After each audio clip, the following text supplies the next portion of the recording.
கொடுத்த இந்த வல்லமை ஊழியர்கள் சார்பாக உங்களை சந்திப்பதில் மன மகிழ்ச்சி அடைகிறேன். அல்லேலூயா. இந்த நாளிலும் நம்ம தேவனாகிய கர்த்தர் நமக்கு கொடுத்திருக்கிறதான தலைப்பு தேவனுடைய கட்டளையா அல்லது மனிதனுடைய பாரம்பரியமா? ஆமென். சொல்லுங்க, தலைப்பு சொல்லுங்க.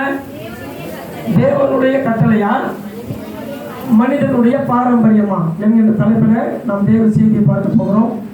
கர்த்தருக்குள் பிரியமான தேவ ஜனமே, கிறிஸ்தவர்கள் என்று சொல்லுகிற நாம் தேவனுடைய கட்டளைகளை கடைபிடிக்கிறோமா அல்லது மனிதனுடைய பாரம்பரியங்களை கை கொள்கிறோமா?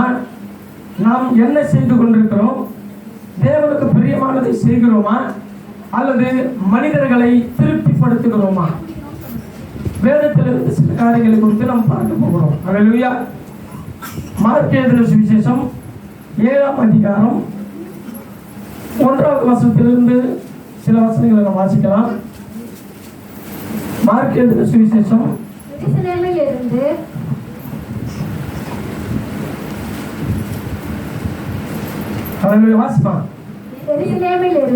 எருசலேமில் இருந்து வந்த பரிசேயரும் வேதபாரகரில் சிலரும் அவரிடத்தில் கூடி வந்தார்கள். அப்பொழுது அவருடைய சீஷரில் சிலர் கழுவாத அசுத்த கைகளாலே போஜனம் பண்ணுகிறதை அவர்கள் கண்டு குற்றம் பிடித்தார்கள். ஆமென். குற்றம் கண்டுபிடித்தார்கள். எதில குற்றம் கண்டுபிடிச்சாங்க அப்படின்னு சொன்னா, இயேசுவுடைய சீஷர்கள், இயேசுவா கூட இருக்கிற சீஷர்கள் கை கழுவாம பந்தி இருக்கிறாங்க. அப்ப அந்த கை கழுவாம இருக்கிறதுனால அங்க இருக்கிற பரிசேயரும் சதுசேயரும் வேதபாரகரும் போய் இயேசுவா கிட்ட வந்து, உன் சீஷர்கள் கை கழுவாமல் சாப்பிடுகிறார்களே என்று குற்றம் கண்டுபிடிக்கிறாங்க. அந்த குற்றம் கண்டுபிடிக்க காரணம் என்னன்னு கேட்டீங்கன்னா, அவங்க வந்து பாரம்பரியத்துக்கு ரொம்ப முக்கியத்துவம் கொடுக்குறாங்க.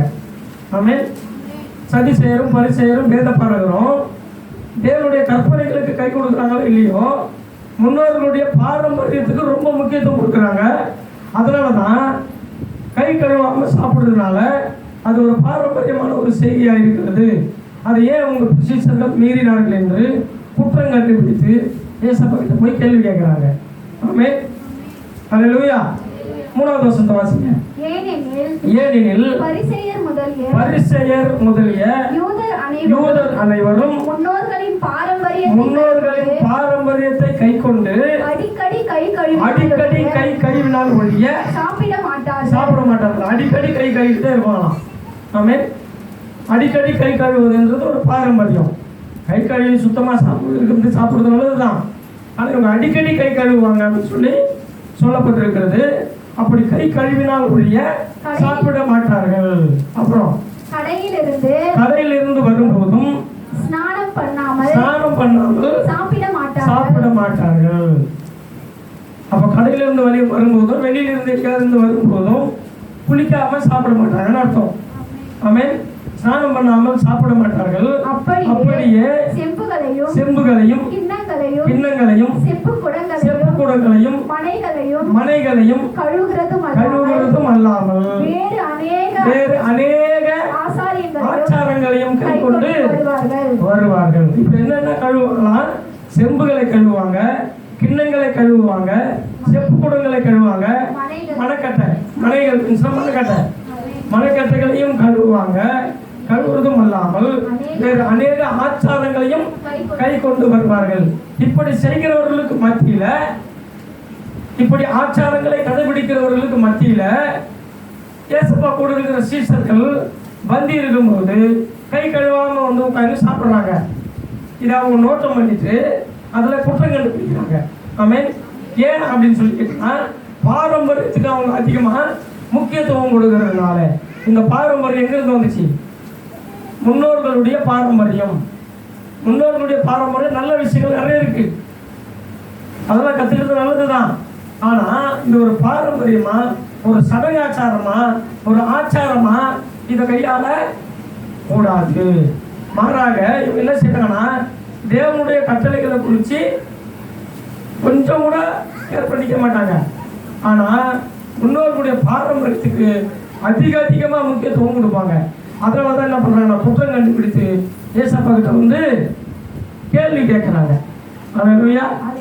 அடுத்த வசனத்தை வாசிங்க. அப்பொழுது அந்த பரிசேயரும் வேதபாரகரும் அவரை நோக்கி இயேசுவை நோக்கி உம்முடைய சீஷர்கள் முன்னோர்களின் பாரம்பரியத்தை மீறி ஏன் கை கழுவாமல் சாப்பிடுகிறார்கள் என்று கேட்டார்கள்.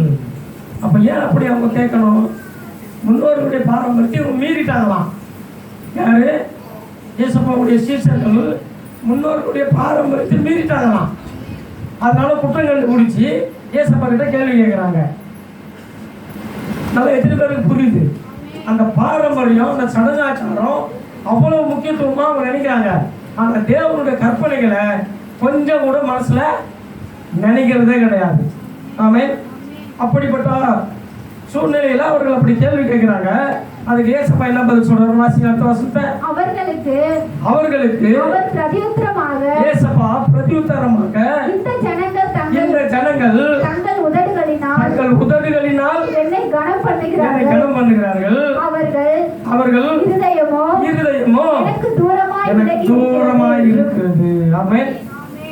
முன்னோர்களுடைய பாரம்பரியத்தை கை கொண்டு அதன்படி நடக்கிறாங்க, அதுக்கு முக்கியத்துவம் கொடுக்குறாங்க. ஆனா தேவனுடைய கற்பனைகளை கொஞ்சம் கூட கணக்கிலே இருக்கிறது இல்லை. ஆமென். அல்லேலூயா. பாரம்பரியத்துக்கு தான் அவர்கள் முக்கியத்துவம் கொடுக்கிறாங்களே தவிர தேவனுடைய கற்பனையை குறித்து கொஞ்சம் கூட கரிசனை இல்லாம எண்ணம் இல்லாம இருக்கிறது தெரிகிறது. ஆமென்.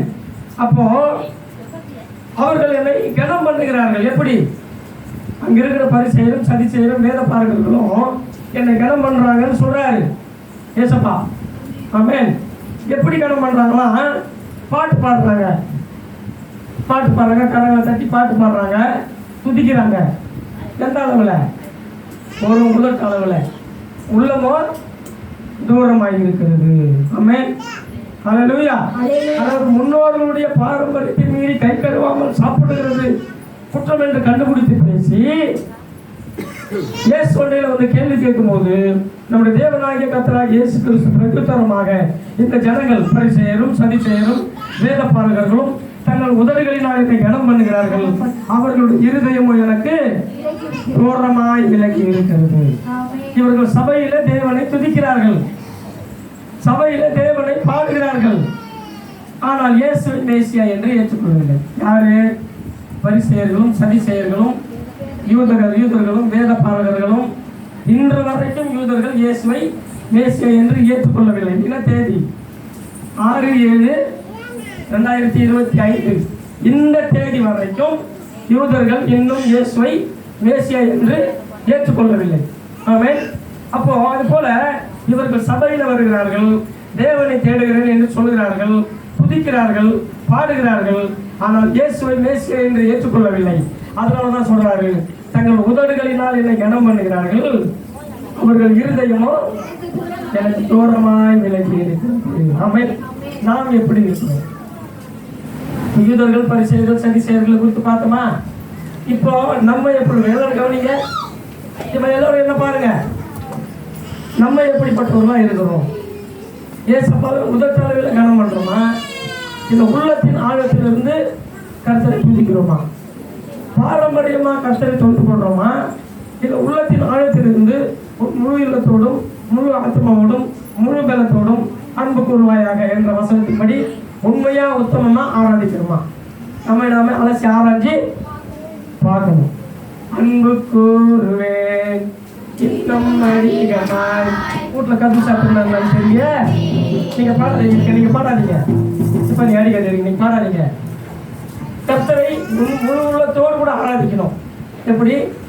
அன்பு கூறுவேன் இன்னும் அதிகமாய் ஆராதிப்பேன், இன்னும் ஆர்வமாய் உம்மை முழு உள்ளத்தோடு ஆராதிப்பேன், முழு பலத்தோடு அன்பு கூறுவேன். ஆராதனை ஆராதனை ஆராதனை ஆராதனை. இப்படி உள்ளத்தின் ஆழத்திலிருந்து சிந்தைகளை சிதற விடாம, எண்ணங்களை அலைப்பாய விடாம, கருத்தா ஒரே குரலாக 20 பேர் இருக்கணும், 20 பேர் ஒரே குரலாக ஒரே சிந்தையோடு கர்த்தரை ஆராதிக்கணும். இது உண்மையான ஆராதனை. அன்பு கூறுவேன், கது சாத்தி சொன்னேன் தெரியல, நடிக்கல. இன்னும் அதிகமாக சாப்பிட்டு வந்தேன் தெரியல. உண்மை முழு உள்ளத்தோடு ஆராதிப்பேன். இந்த பையன் கடைக்கு போய் போறது தெரியல. உண்மை முழு உள்ளத்தோடு ஆராதிப்பேன், முழு வேலத்தோடு அன்பு கூறுவேன். இந்த என்ன டீச்சர்ச்சி போய் பாருங்க தெரிய. நான் வேற ஒரு ஃபங்க்ஷனுக்கு போனோம். உண்மை முழு உள்ளத்தோடு ஆராதிப்பேன். கரெக்டாக பண்ண மிஸ்டர் நல்லா இருக்கும். டக்குன்னு கல்வி டக்குன்னு போயிட்டே இருக்கும். அன்பு கூறுவேன். இப்படி பார்த்தோம்னா மாயக்காரரே அப்படின்னு சொல்றாரப்பா. என்ன சொல்றாரு? எதனால அப்படி சொல்றாரு? தேவனுடைய சமூகத்தில் வந்து உட்காந்துட்டு முழு இதயத்தோடும் முழு ஆத்மாவோடும் முழு பலத்தோடும் உள்ளத்தின் ஆழத்திலிருந்து அவரை பாடணும். ஒரு உதட்டாளோட மாத்திரம் அன்பு கூறுவேன் இன்னும் அதிகமாக சொல்லி பாசாலித்து பண்ணக்கூடாது. உண்மையா உத்தமமா கர்த்தரை ஆராதிக்கணும். ஒரு பாயிண்ட் ஆச்சா? என் கற்பனைகளின்படி நீங்க என்ன ஆராதிக்கணும்னு சொல்லி சொல்றாரு. ஆனா பாரம்பரியத்தின்படி நம்ம ஆராதிக்கிறோமா, உண்மையிலே தேவ சித்தத்தின்படி ஆராதிக்கிறோமா அப்படின்றத நம்ம பார்க்க போறோம். அல்லேலூயா, ஆமென். அப்ப சபையில உட்கார்ந்துக்கிட்டு வேற சிந்தனையோடு கூட இருந்துக்கிட்டு 10ஓடு பாடணும்னா சொன்னாட்டு கை தட்டிக்கிட்டு மாயமாலமா இருக்கவே கூடாது. ஆமென், அல்லேலூயா. அப்போ எண்ணங்களை வெளியே சிதற விட்டு விட்டு மேலோட்டமா கையை தட்டி கொண்டு அன்பு கூறுவேன் இன்னும் அதிகமாக சொல்லி மாயமாலமாய் இருக்கிறோமா, அல்லது முழு இதயத்தோடு கர்த்தரை ஆராதிக்கிறோமா? நம்மளதான் அப்பா கேட்கிறாரு கேள்வி. இதுக்கு நம்ம என்ன பதில் சொல்ல முடியும்? எல்லாரும் நான் முழு இதயத்தோடு இயேசுவை ஆராதிக்கிறேன் சொல்ல முடியுமா? அப்படி இருந்தா சந்தோஷம். இன்னொரு ரகசியத்தை சொல்லிட்டா, நீ என்னதான் முழு இதயத்தோடு கூட கர்த்தரை ஆராதிச்சாலும் அவர் கொடுத்த ஓய்வு நாள்ல, அவர் நியமித்த பரிசுத்தமான ஓய்வு நாளில் பரிசுத்த உள்ளத்தோடு கூட அவரை ஒரு மனதோடு கூட துதித்து அவரை பாடி அவர் நாமத்தை மகிமைப்படுத்தினா மட்டும்தான் அதுக்கு பேர் உண்மையான ஆராதனை. இன்னைக்கு நம்ம ஆராதனை பண்றோம்ல, பாரம்பரிய ஆராதனை. ஆமென். பரிசுத்தமான ஓய்வு நாள் எப்போ? தேவனால் உருவாக்கப்பட்டு தேவனால் நிர்ணயிக்கப்பட்டு தேவனே ஓய்ந்திருந்த நாள் பரிசுத்தமான ஓய்வு நாள். அந்த நாளில் ஆராதிப்பது தான் பரிசுத்தமான ஓய்வு நாளுக்குரிய ஆராதனை. இப்ப ஆராதிக்கிறவங்களா ஞாயிற்றுக்கிழமை, இது யாருடைய ஓய்வு நாள்? மனுஷனால் உருவாக்கப்பட்ட பாரம்பரியமான ஓய்வு நாள். அப்ப நம்ம உண்மையா கர்த்தரை ஆராதிக்கணுமா? இல்ல. எத்தனை பேருக்கு புரியுது? இதை நேற்று நான் எழுதும் போது அவரை பயமாவே இருக்குது. இதெல்லாம் சொல்லி சொல்லி கொடுக்குறாரு. இதை நான் ஜனங்களுக்கு சொல்லி கொடுக்குறேன். சொல்லிட்டு திரும்பவும் மனிதனுடைய பாரம்பரியத்தை தான் நம்ம கை கொண்டிருக்கோம். நம்ம புரியுதா எல்லாருக்கும்? நம்ம தேவனுடைய கட்டளையை கை கொள்றோமா, இந்த நாள்ல மனிதனுடைய பாரம்பரியத்தை கை கொள்றோமா? தப்பா ரைட்டா? அப்ப நம்ம என்ன செய்யணும்? என்ன செய்து கொண்டிருக்கிறீர்கள்? அப்பா கேட்கிறாரு, இவ்வளவு சத்தியத்தை நான் உங்களுக்கு சொல்லிக் கொடுத்தோம், நீங்கள் என்ன செய்து கொண்டிருக்கிறீர்கள் அப்படின்னு ஒரு கேள்வி கேட்டா, மனுஷனுடைய பாரம்பரியத்துல தான் ஏசப்பா உண்மை தொழுது கொள்கிறோம் சொன்னா என்ன ஆகும்? வெட்கப்படும், வேதனை படும். அது உண்மையான ஒரு ஆராதனை கிடையாது. அதனாலதான் சொல்றாரு இவர்களுடைய இருதயமோ எனக்கு தூரமாக இருக்கிறது. அல்லேலூயா. அதாவது அவர்கள் என்னை துதிக்கிறார்கள். பாசிமாத வசனத்துல அவர்களுக்கு அவர் பிரதியுத்தரமாக இந்த ஜனங்கள் தங்கள் உதடுகளினால் என்னை கனம் பண்ணுகிறார்கள், அவர்களுடைய இருதயமோ எனக்கு தூரமாய் விலகி இருக்கிறது. இப்ப நம்முடைய இருதயம் எப்படி இருக்குது? சபையில வந்து ஒன்றாய் சேர்ந்து இருக்கிறது, கரெக்ட்தான். ஆனா கர்த்தரிடத்துல இல்லை. ஏன்னா பரிசுத்தமான ஓய்வு நாள்ல அவர் நியமித்த நாள்ல தேவனுடைய கட்டளைகளை நம்ம கடைபிடிக்கல. ஆனா மனுஷனுடைய பாரம்பரியத்தை தான் நம்ம கடைபிடிச்சிட்டு இருக்கிறோம். இது தப்பா ரைட்டான்னு சொல்லி அனலைஸ் பண்ணி பார்த்துட்டு இனிமே என்ன செய்யணும்? ஆமென்.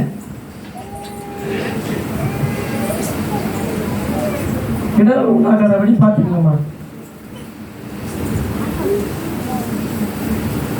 எண்ணங்களை வெளியே சிதறிவிட்டு மேலோட்டமாய் கையை தட்டிக் கொண்டு மாய்மாலமாய் துதிக்கிறவர்களை பார்த்து தேவன் சொல்றார், மாய்மாலக்காரரே என்று, மாயக்காரரே என்று சொல்லி சொல்லுகிறார். 7வது வசனத்தை வாசிமா. மனுஷனுடைய கற்பனைகளை உபதேசங்களாய் போதித்து வீணா எனக்கு ஆராதனை செய்கிறார்கள். எப்படி ஆராதனை செய்யுமா? வீணா எனக்கு ஆராதனை செய்கிறார்கள். கர்த்தருடைய பரிசுத்தமான ஓய்வு நாள்ல உங்களுடைய ஆவி, ஆத்மா, சரீரம், சிந்தை, செயல், எண்ணம், நினைவில் எல்லாவற்றையும் சர்வாங்க தகன பலியா ஒப்பு கொடுத்து பயபக்தியா அந்த பரிசுத்தமான ஓய்வு நாள்ல நீ ஆனாலும், உன் வேலைக்காரரானாலும், உன் மாடுகளானாலும், உன் கழுதைகள் ஆனாலும் எப்படி சொல்லி யார் ஒரு வேலையை செய்யக்கூடாதுன்னு சொல்லி சொல்லப்பட்டிருக்கிறது. எந்த நாள்ல? பரிசுத்தமான ஓய்வு நாளாகிய வாரத்தோட 7வது நாள்ல. ஆமென். அந்த நாள்ல நம்ம கர்த்தரை தொழுது கொள்வது இல்லை. அப்படி தொழுது கொண்டா அதுதான் உண்மையான ஆராதனை. அவரை நம்ம தொழுது கொள்கிறோம், அவரை பாடுறோம், அவரை துதிக்கிறோம். ஆனால் அவர் சொன்ன நாளில் இல்லை, மனுஷனால் ஏற்படுத்தப்பட்ட பாரம்பரியமான நாளை நாம் தொழுது கொண்டிருக்கிறோம். அப்ப தலைப்பு என்ன கொடுத்தாரு? தேவனுடைய கட்டளையா அல்லது மனுஷனுடைய பாரம்பரியமா? இப்ப நம்ம எப்படி இருக்கிறோம்? எல்லோரும் பேசணும். தேவனுடைய கட்டளைகளை நம்ம கடைபிடிக்கவே இல்லை. உன் தேவனாகிய கர்த்தர் நானே என்று தேவர்கள் உனக்கு உண்டாயிருக்க வேண்டாம். இயேசுவை மட்டும்தான் வணங்குறோம். கட்டளை கடைபிடிக்கணுங்களா? சிலை வழிபாடு செய்யக்கூடாதுன்னு சொல்லிட்டாரு. அதனால நாங்கள் யாரும் சிலை வழிபாடு செய்ய கடைபிடிக்கிறோமே. அதாவது தேவனுடைய நாமத்தை வீணில வணங்காதிருப்பாங்க. யாரையும் நாங்கள் சாமின்னு சொல்லலையே, யாரையும் மனுஷர்களை போய் வணங்கலையே, கெட்டதானே இருக்கிறோம். அப்புறம் எப்படி ஓய்வு நாளை பரிசுத்தமாய் ஆசரிக்க நினைப்பாயாக அப்படின்னு ஒரு வசனம் இருக்குது. அது எந்த நாள் தெரியுமா? அதில் நம்ம கரெக்டாக இல்லையே. அப்புறம் எப்படி நம்ம தேவனுடைய கட்டளைகளை கடைபிடிக்கிறோம்? இந்த கேள்வி வரும். நான் நானே சொல்லிட்டேன். ஆனால் ஓய்வு நாளை பரிசுத்தமாய் ஆசரிக்க நினைப்பாயாகன்னா நம்ம ஓய்வு நாளை ஆசரிக்கிறோம். ஆனால் மனுஷனுடைய பாரம்பரியமான ஓய்வு நாளை ஆசரிக்கிறோம். தேவனுடைய கட்டளைகளின் படி பரிசுத்தமான ஓய்வு நாளை ஆசரிக்கவில்லை, 7ஆம் நாளை ஆசரிக்கவில்லை. திரும்ப திரும்ப இந்த வகுப்பிலே இருக்குதா? அப்போ கர்த்தர் நம்ம பிரித்தெடுத்து வச்சிருக்கிறாரு. ஏதோ ஒரு காரியத்துக்காக இந்த ரகசியங்களை சொல்றாரு. நம்ம கேட்டு கேட்டு அப்படியே பாரம்பரியமாகவே போயிட்டு இருக்கிறோம். திரும்ப திரும்ப இந்த வார்த்தை சொல்றாருன்னா என்னிடத்துல பேசுகிற தேவன் என்னோடு மாத்திரமல்ல, என் மூலமாக உங்களிடத்திலையும் பேசிக் கொண்டிருக்கிறார். அதனால முடிவெடுக்க வேண்டிய பொறுப்பு யாருக்கிட்ட இருக்குது? என்கிட்ட மட்டுமா? எல்லாரும் பேசுங்க. நம்ம எல்லார்கிட்ட தான் இருக்கு. அதனால என்ன செய்யணும்னு சொல்லி முடிவு பண்ணுங்க. அல்லேலூயா. ஆவியானவர் நம்மை நடத்துவாராக. அல்லேலூயா. 8வது வசனம் வாசிமா. நீங்கள் தேவனுடைய கட்டளையை தள்ளிவிட்டு சொல்றாரு. இந்த பரிசேயர்களையும் சதிசேயர்களையும் வேத பாரகர்களையும் பார்த்துட்டு சொல்றாரு, தேவன் சொல்றாரு, அதுக்கு மேல மாயக்காரராகிய உங்களை குறித்து சொல்லிட்டாரா? அப்ப மனுஷனுடைய பாரம்பரியங்களை கடைபிடிச்சா அவங்களுக்கு பேர் என்ன? மாயக்காரர்கள். கிறிஸ்தவர்கள் நம்ம சொல்லிக்கிறோம். ஆனா தேவன் என்ன சொல்றாரு? மாயக்காரர்களே அப்படின்னு சொல்லி சொல்றாரு. இது நமக்கு தேவையா? நம்ம மாயக்காரர்களா இருக்கக்கூடாது. அவருடைய உண்மையும் உத்தமம் உள்ள பிள்ளைகளா இருக்கணும். அல்லேலூயா. அவர் சொல்றாரு, அப்படி இல்லாதவர்களை பார்த்து, உண்மையா உத்தமமா இல்லாதவர்களை பார்த்து சொல்றாரு. வாட்ச்மா, நீங்கள் தேவனுடைய கட்டளையை தள்ளிவிட்டு தள்ளிவிட்டு மனுஷனுடைய பாரம்பரியத்தை கைக்கொள்கிறவர்களாய் கிண்ணங்களையும், அதாவது மனுஷனுடைய பாரம்பரியத்தை கைக்கொள்கிறீர்களே. எல்லாரும் எனக்கு பாருங்க, தேவனுடைய கட்டளையை இதெல்லாம் சேர்த்து வராது, இதெல்லாம் வேலைக்கு போ அப்படின்னு சொல்லி தள்ளிவிட்டு. எதை தள்ளிவிட்டு? பரிசுத்தமான ஓய்வு நாளாகிய வாரத்தினுடைய 7வது நாளை தள்ளிவிட்டு மனுஷனுடைய பாரம்பரிய நாளான முதல் நாளை கடைபிடித்துக் கொண்டு வருகிறோம். அதனாலதான் இங்க சொல்றாரு, தேவனுடைய கற்பனைகளை தள்ளிவிட்டு மனுஷனுடைய பாரம்பரியத்தை கை கொண்டு வருகிறீர்களே.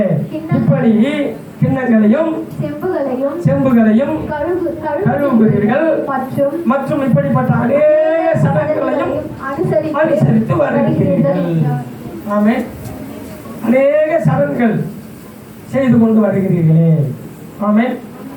எத்தனை பேருக்கு புரியுது? நலங்கு வைக்கிறது, ஆலங்க வைக்கிறது, இன்னும் அநேக சடங்காச்சாரங்களை செய்ய சொன்னார்ல. அதில் சும்மா ஒரு சிம்பிளாக சொல்கிறேன். மலைக்காப்புன்றது எப்படி?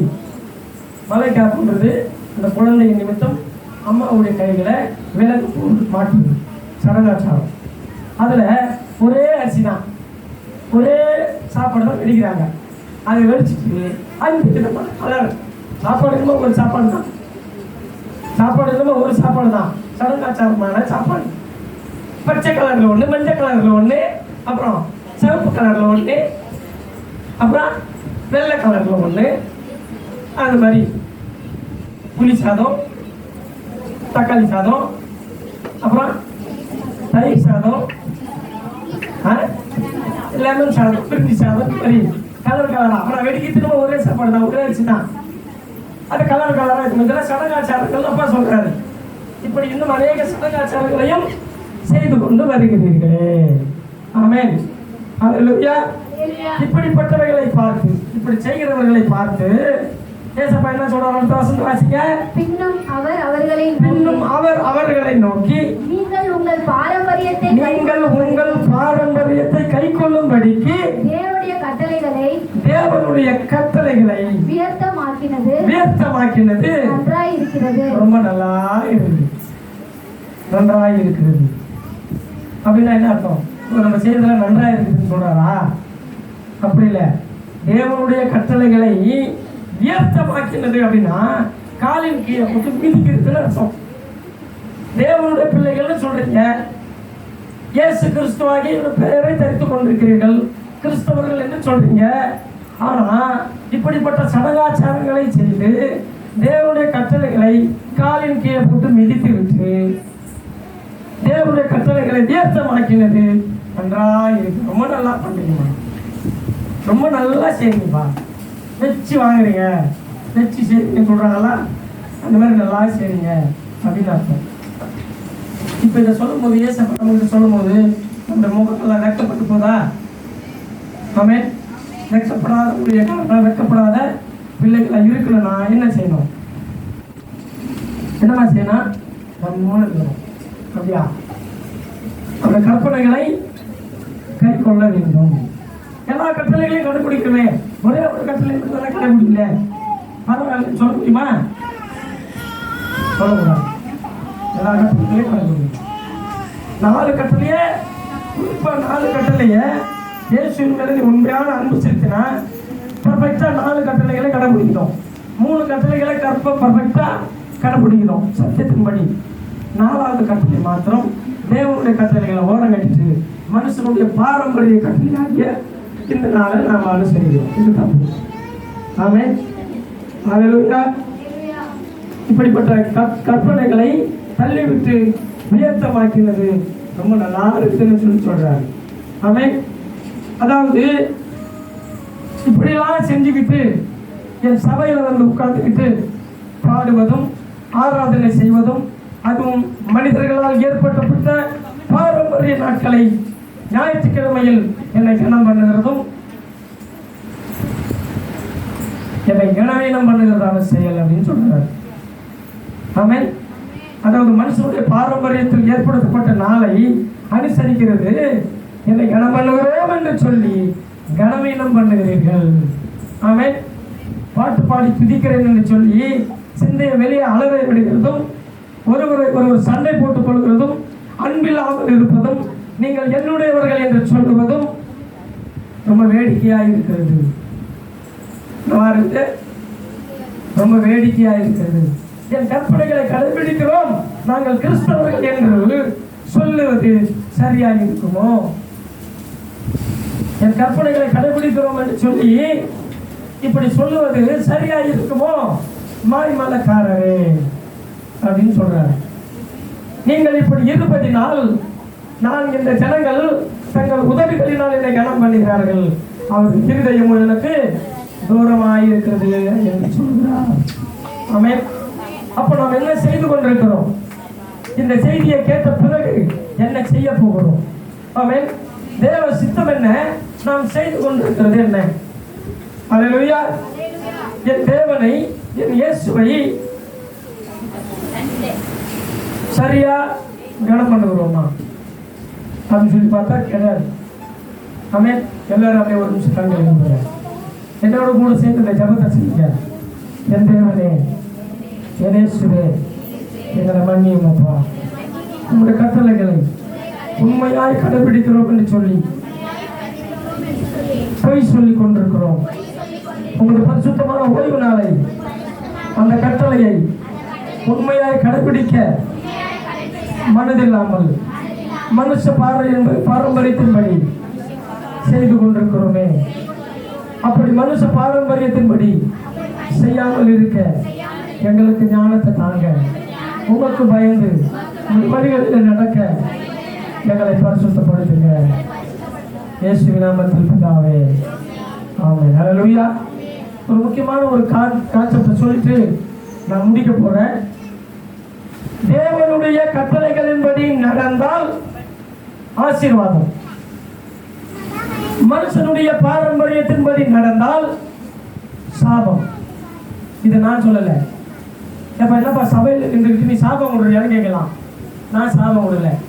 ஆமென். அது செய்யவும் கூடாது. அப்படி வார்த்தை இப்படியா சொல்லுது, தேவனுடைய கட்டளைகளின்படி நடந்தால் ஆசீர்வாதம், மனுஷனுடைய பாரம்பரியத்தின்படி நடந்தால் சாபம்.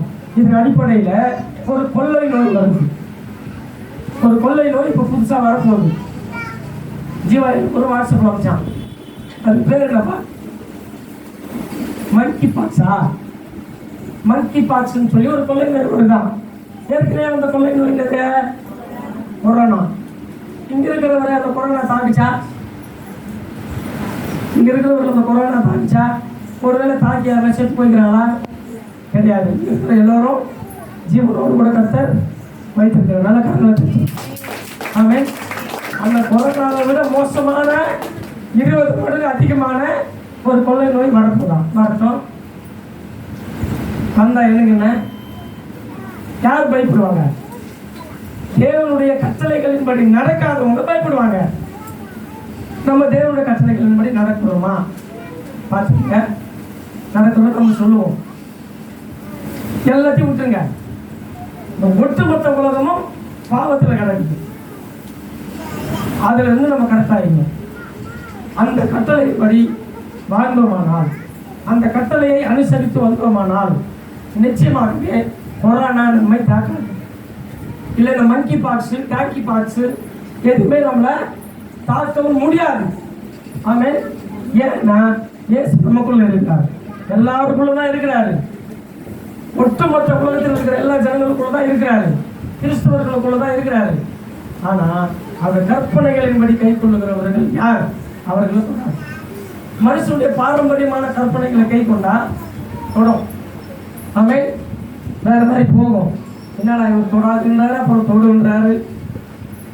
கர்த்தருடைய கற்பனைகளை அப்படியே நாம் கை கொண்டால் நிச்சயமா நாம் காப்பாற்றப்படுவோம்.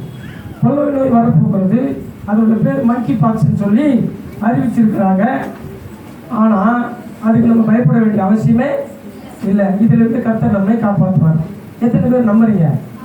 அவருடைய கற்பனைகளின்படி நடந்தால் நிச்சயமா காப்பாற்றுவார். 7ஆம் நாள் பரிசுத்தமான ஓய்வு நாளின்படி நடந்தால் நிச்சயமா காப்பாற்றுவார். இது ஒரு ரகசியம் இருக்குது. இது உங்களுக்கு இப்ப தெரியாது.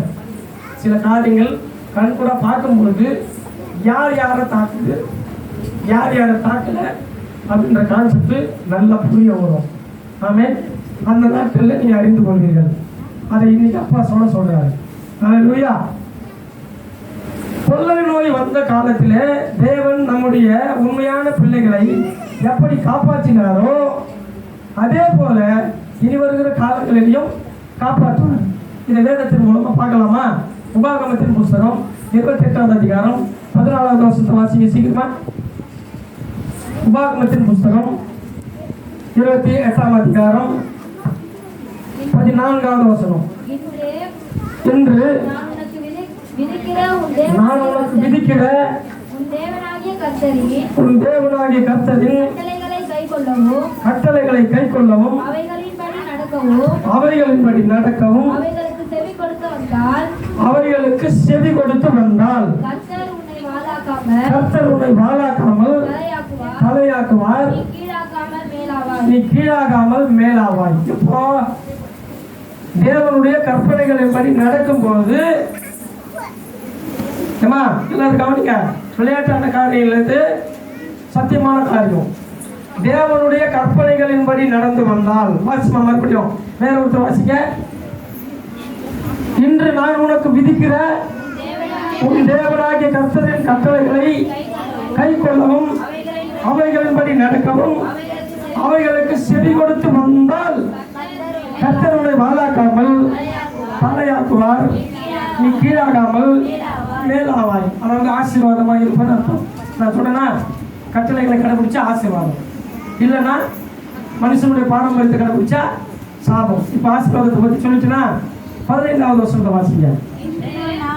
இன்று நான் உனக்கு விதிக்கிற உன் தேவனாகிய கர்த்தருடைய எல்லா கற்பனைகளின்படியும் கட்டளைகளின்படியும் நடக்க கவனமா இருக்கிறதற்கு நீ அவருடைய சத்தத்துக்கு கவனமா இல்லாம செவி கொடுக்காம போனியானா இப்பொழுது சொல்லப்படுகிற சாபங்கள் எல்லாம் உன் தலைமையில் வந்து பலிக்கும். இதுலதான் வருது கொள்ளை நோய். நீ தேவனுடைய கற்பனைகளின்படி நடந்தா கொள்ளை நோய் உன்னை தொடாது, கொள்ளை நோய் உன்னை தாக்காது. நீ தேவனுடைய கற்பனைகளை கடைபிடிக்காம மனம் போன போக்கில் போய் இயேசுவின் கட்டளைகளுக்கு செவி கொடுக்காம மனுஷனுடைய பாரம்பரியத்தின்படி நீ நடந்தீனா கொள்ளை நோய் உன்னை பாதிக்கும். எப்படி பாருன்னு சொல்றியா?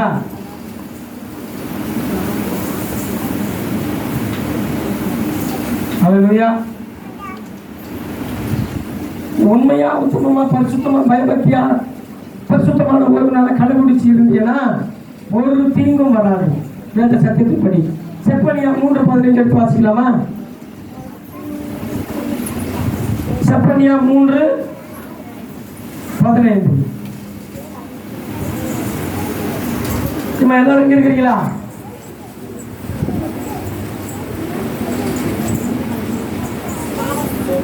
கர்த்தர் உன் நடுவில் இருக்கிறார், இனி தீங்கை காணாதிருப்பாய். எத்தனை பேர் தூங்குறீங்க? எல்லாரும் விழிப்பா இருக்கிறீங்களா? வாசிமா. கர்த்தர் உன் ஆக்கினைகளை அகற்றி உன் சத்துருக்களை விலக்கி இஸ்ரவேலின் ராஜாவாகிய கர்த்தர் உன் நடுவிலே இருக்கிறார். அவர் எங்க இருக்கிறாரு? அதனால இனி தீங்கை காணாதிருப்பாய். கொரோனா வருதுமா, இவன் எல்லாரும் என்ன பாருங்க, போட்டு விட்டுறாருங்க. படிச்சுட்டு போதும் எல்லாரும் என்ன நினைத்து பாருங்க. இதெல்லாம் பப்ளிக்ல சொன்னா எப்படி இருக்குன்னு தெரியல. விழிப்பா இருக்கணும். கர்த்தர் நம்ம நடுவில் இருக்கிறாரா? இனி தீங்கை காணாதிருப்பாய்ன்னு சொல்லப்படுதுதா? கொரோனா வரும், வந்தா நம்ம தொடுமா? தொடாது. ஏன் தொடாது? கர்த்தர் நமக்குள்ள இருக்கிறாரு. அப்ப மீதி பேருக்குள்ள இல்லையா? எல்லாருக்குள்ள இருக்கிறாரு, இல்லைன்னு சொல்லலை. ஆனா அவருடைய கற்பனைகளின்படி நடந்தா கொள்ளை நோய் உன்னை தாக்காது. ஆமென். இல்லைன்னா கொள்ளை நோய் உன்னை தாக்கும். இப்ப கர்த்தர் நம்முடைய இருதயத்துல சிங்காசனத்தில் இருக்கிறாரு. கொள்ளை நோய் உன்னை எதை தாக்கும்? சரீரத்தை தான் தாக்கும். இப்ப ஏசப்பா எங்க இருக்கிறாரு? நம்முடைய சரீரத்தில் தான் இருக்கிறாரு. சரீரத்துல சரீரமாகிய சபையில் இருக்கிறாரு. இருதயம் சிங்காசனத்தில் இருக்கிறாரு. அதனால என் இருதயம் மட்டும்தான் எனக்கு சொந்தம், நான் இருதயத்தை மட்டும்தான் காப்பாற்றுவேன். அதனால சரீரத்தை வந்து கொள்ளை நோய் பூத்துருன்னு சொல்லுவாரா? சொல்ல மாட்டாரு. ஆனா நீ கர்த்தருடைய கட்டளைகளுக்கு செவி கொடுக்கணும். செவி கொடுக்கும் போது உன் ஆத்மாவையும் அவர் பாதுகாப்பாரு, உன் சரீரத்தையும் பாதுகாப்பாரு. ஆமென். அப்படி ஒருவேளை கட்டளைகளின்படி கடைபிடிக்காம மனுஷனுடைய பாரம்பரியத்துக்கு செவி கொடுத்தா என்ன நடக்கும் தெரியுமா? 20வது வசனத்தை வாசிங்க. எதுல? உபாகமம் 28ல 20வது வசனத்தை வாசிங்க. என்னை விட்டு விலகி நீ செய்து நிமித்தம் நீ செய்து வருகிற உன் துர்க்கிரியைகளின் நிமித்தம் சீக்கிரத்தில் கெட்டு போய் அழியும் மட்டும் நீ கையிட்டு செய்கிறது எல்லாவற்றிலும் கர்த்தர் உனக்கு சாபத்தையும் சஞ்சலத்தையும் கேட்டையும் வரப்பண்ணுவார். நீ சுதந்திரிக்கும் தேசத்தில் கர்த்தர் உன்னை நிர்மூலமாக்கும் மட்டும் கொள்ளை நோய் உனக்கு பிடித்துக் கொள்ள பண்ணுவார். என்ன பிடித்துக் கொள்ள பண்ணுவாராமா? கொள்ளை நோய் உன்னை பிடித்துக் கொள்ள பண்ணுவார். எப்போ? தேவனுடைய கற்பனைகளின் படி நடக்காமல் மனுஷனுடைய பாரம்பரியங்களுக்கு முக்கியத்துவம் கொடுத்து நடந்தால் கொள்ளை நோய் உன்னை பிடித்துக் கொள்ள பண்ணுவார். தேவனுடைய கட்டளைகளின் படி நடந்தால் தேவன் நடுவில் இருக்கிறார், அது அசையாது. ஆமென். தேவன் உன் இருதயத்தின் நடுவில் இருக்கிறார், இனி தீங்கை காணாது இருப்பாய். இந்த ரெண்டுத்துல எது நமக்கு நடக்கணும்? ஆசீர்வாதமா சாதமா? அப்போ ஆசீர்வாதமா இருக்கணும். கொள்ளை நோய் நம்மை அணுகக்கூடாது அப்படின்னு சொன்னா பரிசுத்தமா பயபக்தியா தேவனுடைய கற்பனைகளுக்கு கடைபிடிச்சு நடக்கணும். ஆமென். எத்தனை பேருக்கு புரியுது? கர்த்தர் நமக்கு வித்தியாசம் பண்ணுவார். உண்மையான உத்தமமான பிள்ளைகளுக்கும் தேவனுடைய கற்பனைகளை உண்மையாய் உத்தமமாய் கடைபிடிக்கிற கிறிஸ்தவர்களுக்கும் பாரம்பரியமாய் மனுஷனுடைய பாரம்பரியமாய் தொழுது கொள்ளுகிற கிறிஸ்தவர்களுக்கும் வித்தியாசம் பண்ணுவார். எப்படி தெரியுமா? யாத்திராகம புஸ்தகம் எடுத்துங்க. அதான் இதோட லாஸ்ட் வசனம். யாத்திராகம புஸ்தகத்தை எடுத்துங்க. 9வது அதிகாரத்துல 4வது வசனத்தை வாசிங்க. கர்த்தர் இஸ்ரவேலின் மிருக ஜீவன்களுக்கும் எகிப்தியரின் மிருக ஜீவன்களுக்கும் வித்தியாசம் பண்ணுவார். அவர் எப்படி வித்தியாசம் பண்ணுவார்ன்றத பார்க்கலாம். 4வது வசனத்தை தான் வாசிங்க. 6வது வசனத்தை வாசிங்க. மறுநாளில் கர்த்தர் அந்த காரியத்தை செய்தார். எகிப்தியருடைய மிருக ஜீவன்கள் எல்லாம் செத்து போயிற்று. இஸ்ரவேல் புத்திரரின் மிருக ஜீவன்களில் ஒன்றும் சாகவில்லை. என்ன அர்த்தம்? கொள்ளை நோய் அனுப்பினாரு. எகிப்து தேசத்துல கொள்ளை நோய் அனுப்பினாரு. எகிப்தியருடைய மாடுகளும் மிருக ஜீவன்களும் இஸ்ரவேலுடைய ஆடு மாடுகள் ஜீவன்களும் ஒரே இடத்துல தான் கும்பலா பத்து இருக்குது. இப்போ நம்ம எல்லாம் ஒரே இடத்துல கும்பலா இருக்கிறோமா? நல்லா கவனிங்க. 20 பேரும் 30 பேரும் நம்ம எல்லாரும் ஒரே இடத்துல கும்பலா இருக்கிறோமா? உண்மையா உத்தமமா இருக்கிற பிள்ளைகள் சத்தியத்தின்படி கடைபிடித்து பரிசுத்தமான ஓய்வுனால பரிசுத்தமாய் ஆசரிக்கிறவர்கள் ஒரு 10 பேர் வச்சுக்கோமா. மனுஷனுடைய பாரம்பரியங்களின்படி கடைபிடிக்கிறவர்கள் ஒரு 20 பேர் வச்சுக்குமா. உதாரணத்துக்கு தான் சொல்றேன். அப்படி நடக்காது இருப்பதாக எல்லோரும் ஒரே சிந்தை உள்ளவர்களாய் ஒரே தேவனை ஆராதிக்க உண்மையும் உத்தமம் உள்ளவர்களாக இருக்க வேண்டும் என்றால் தேவனுடைய சித்தமும் என்னுடைய ஆசையுமாய் இருக்கிறது. ஆமென். இப்ப கொள்ளை நோய் வருதுன்னு வச்சுக்க, எல்லோரும் ஒரே சிந்தை உள்ளவர்களா பர்ஃபெக்டா இருந்தோம்னா கொள்ளை நோய் நம்மளை பாதிக்காது. இப்ப இந்த மிருக ஜீவன்கள் எகிப்தியர் மிருக ஜீவன்களும் இஸ்ரேல் மிருக ஜீவன்களும் ஒன்னா இருந்தது. அப்போ எகிப்தியர்கள் ஜனங்கள் மாறி இஸ்ரேல் ஜனங்கள் மாறி மாற்றி இருந்தோம்னா மாய்மாலக்காரர்களாக கொஞ்சம் பேர் இருந்தோம்னா கொள்ளை நோய் வரும். ஆனால் உண்மை உத்தமம் உள்ளவர்களை தாக்காது, மாய்மால கிறிஸ்துவர்களை தாக்கும். இப்போ புரியுது? எத்தனை பேருக்கு புரியுது? இதை இப்படிதான் வித்தியாசம் பண்ணுவாங்க. உலகத்தில் கொள்ளை நோய் வரும், கிராமத்தில் தேசங்களில் கொள்ளை நோய் வரும். நீ சத்தியத்தின்படி கடைபிடிச்சு அவங்க கற்பனைகளின்படி ஓய்வு நாள் கட்டளைய இதில் தான் விஷயமே இருக்குது. இந்த நோய்களெல்லாம் உண்டு பண்ணி இந்த தேசத்தை அடித்து அருமேகதம் என்ற யுத்தத்துக்கு கொண்டு போய் 3ஆம் உலக போர் நடக்க போறதுக்கு காரணமே இந்த கட்டளையின் மத்தியில தான். இந்த கட்டளையை மையமாக வச்சுதான் இந்த உலகமே அழிய போகுது.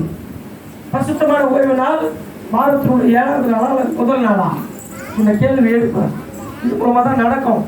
அப்ப தேவனுடைய கோபாக்கினையில யார் காப்பாற்றப்படுவார்கள் என்றால் அவருடைய உண்மையும் உத்தமம் உள்ள பிள்ளைகள், பரிசுத்தமான ஓய்வு நாளை பரிசுத்தமாக அனுசரிக்கிற பிள்ளைகள் கண்டிப்பா காப்பாற்றப்படுவார்கள்.